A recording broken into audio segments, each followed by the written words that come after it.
So hello guys, magandang araw. Andito ako ngayon sa Chaong, Quezon. So ito yung papakita ko sa inyo guys. Ito, property yan. So alam, provincial highway siya. Ayan, provincial highway siya ng Chaong, Quezon. Ayan. So may mga tanim na ano dito, dalandan, mangga. Alam, provincial highway, so mahaba din ang frontage yan. So start yan yung frontage guys. Tapos itong way na to going to San Juan, Batangas to. So magmula dito guys, mga 30 minutes na lang, nasa mga beach na kayo ng San Juan, Batangas. Yan. So mahaba din yung frontage sa kalsada. Ayan. So dito sa frontage na to, kasya dito yung mga truck, kahit anong uri ng truck kasya dito kasi provincial highway. Then itong highway na to, may ano dito, merong transportation, may dumadaan dito yung jeep. Kasi doon sa kanto ng Paisa, kung tawagin, mayroon doon mga magdamag na tricycle na bumibiyahe. Ang may oras dito jeep, pero yung tricycle walang oras dito. Yan. So magmula doon ng frontage hanggang doon, so more or less nasa 100 meters yung frontage itong property. Tapos ito makikita nyo, hindi sagad yung bakod nya kasi 4 widening yan. So mas lalawak pa yung ano nya, kalsada. So ito, so yung sukat 1.5 hectares, so 1.2 per square meter, negotiable. Kasi kaya ganito mo guys yung price na ito, tingnan nyo naman, ano siya, anong provincial highway.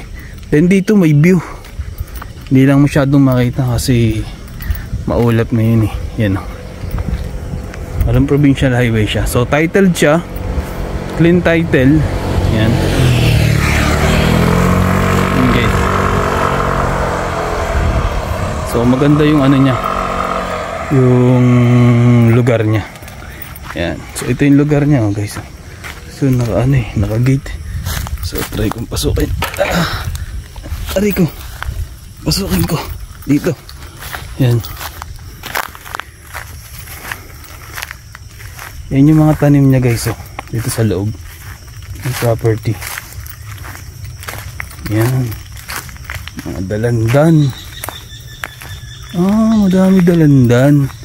Tapos may bakod dito siya na ano, yan mga mahogany.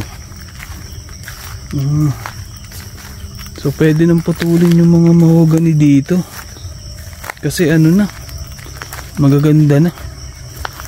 Yan. So ito yung loob guys property. Yan. So maganda siya, flat land. Then may mangga, mahogany. Ganyan yung mga nakatanim niya dito. Yan. Yan siya yan. Medyo masukal na lang dito sa part na to, pero flat yung area niya. So sa mga interested dyan guys, sa mga naghahanap ng property na maganda, na medyo malapit sa Metro Manila, dito na kayo sa Chaong, Quezon. So sa Chaong, Quezon kasi marami dito mga ginagawang kalsada like TR4. Yan yung mga ginagawa niya dito sa Chaong, Quezon, mga kalsada.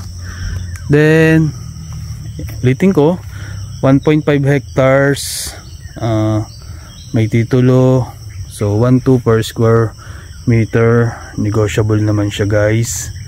So sa mga interested dyan guys, ilalagay nandyan yung number ko sa inyong screen, WhatsApp or Viber. Yan. Yung frontage nasa 100 meters guys. So flat plan siya, arong provincial highway. Okay guys, yan. So maganda yung property. Then sa Metro Manila naman guys, ano siya, 2 to 3 hours magmula Metro Manila. Yan. malapit to sa San Juan, Batangas. Then malapit din sa mismong national highway. Tapos ito provincial highway naman to. Okay, so sa mga interested, PM nyo lang ako or call lang kayo sa number na nasa yung screen. Thank you.